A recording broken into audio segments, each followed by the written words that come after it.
मुंबई उच्च न्यायालयाचे न्यायमूर्ती एस किल्लोर यांच्या पीठानं आज कॉम्रेड गोविंद पानसरे खुनाच्या तपासात गती नाही, तसंच खटला किती काळ चालेल सांगता येत नाही असं कारण देत या प्रकरणातील 6 संशयितांचा जामीन मंजूर केलाय।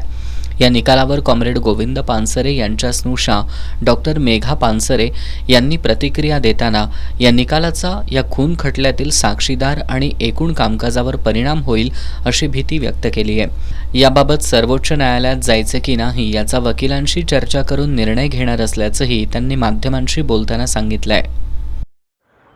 एकतर डॉक्टर नरेंद्र दाभोलकरांच्या खटल्यामध्ये जो निकाल झाला त्या निकालामध्ये स्पष्ट असं म्हटलेलं आहे की हे जे 4 खून झालेले आहेत ते खून एक स्वतंत्र घटना नाही आहेत, ते सर्व खून एकमेकांशी जोडलेले आहेत। कारण आरोपी जवळजवळ कॉमन आहेत, शस्त्र कॉमन आहेत आणि तो प्लॅन करणारे सगळे जे लोक आहेत त्यांचा एक ग्रुप आहे, एक वैचारिक त्यांचं अधिष्ठान आहे आणि या आधारे यांनी हे खून केलेले आहेत। आणि त्या खटल्यामध्ये स्पष्टपणे निकालामध्ये असं म्हटलेलं आहे की जे कोणी सूत्रधार आहेत ते हे ज्यांना शिक्षा झाली या दोघांना शूटर्सना त्याच्या व्यतिरिक्त इतर लोक आहेत आणि त्याच्या विरोधात पुरावे आणले नाहीत म्हणून खरं तर ते इतर बाकीचे 3 जण सुटले त्या खटल्यात। या सुनावणीमध्ये सुद्धा आम्ही हे सांगण्याचा प्रयत्न केला होता की हा एक अत्यंत गंभीर खुनाची घटना आहे, केवळ एक कुठल्या वैयक्तिक वादातून घडलेली नाही, त्याला एक वैचारिक विरोधाचं स्वरूप आहे आणि म्हणून आम्हाला असं वाटतं की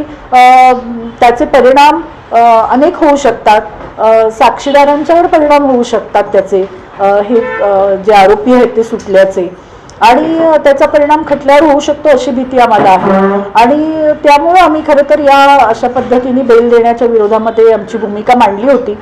परंतु उच्च न्यायालयाने जो निकाल दिलेला आहे त्याचा आम्ही स्वीकार करतो आणि सर्वोच्च न्यायालयामध्ये जायचं की नाही याचा निर्णय आम्ही घेऊ। कॉम्रेड पानसरे यांच्या खुनाच्या तपासाबाबत नाराजी व्यक्त करत मेघा पानसरे यांनी शासनानं तपास यंत्रणांना योग्य पद्धतीनं तपास करायला भाग पाडलं पाहिजे अशी अपेक्षा व्यक्त केली आहे। राजकीय इच्छाशक्ती असेल तर निकाल लागतात, आपण बघतो अनेक खुनांच्या घटनांचे निकाल लागलेले आहेत, परंतु या केसमध्ये दुर्दैवाने तसं झालेलं नाही। अजून सुद्धा शासनाला आमची विनंती अशीच आहे की याच्या तपास यंत्रणेमध्ये लक्ष घालून, या प्रक्रियेमध्ये लक्ष घालून गुन्हेगारांना ताबडतोब पकडण्यात यावं। जे फरार आहेत 2 जण त्याचे सूत्रधार सापडलेले नाही आहेत, या बाबतीत शासनाची ही खरंच जबाबदारी आहे की त्यांनी या तपास यंत्रणेला एक ज्याला आपण म्हणतो लॉजिकल एंडपर्यंत नेण्यासाठी भाग पाडावं।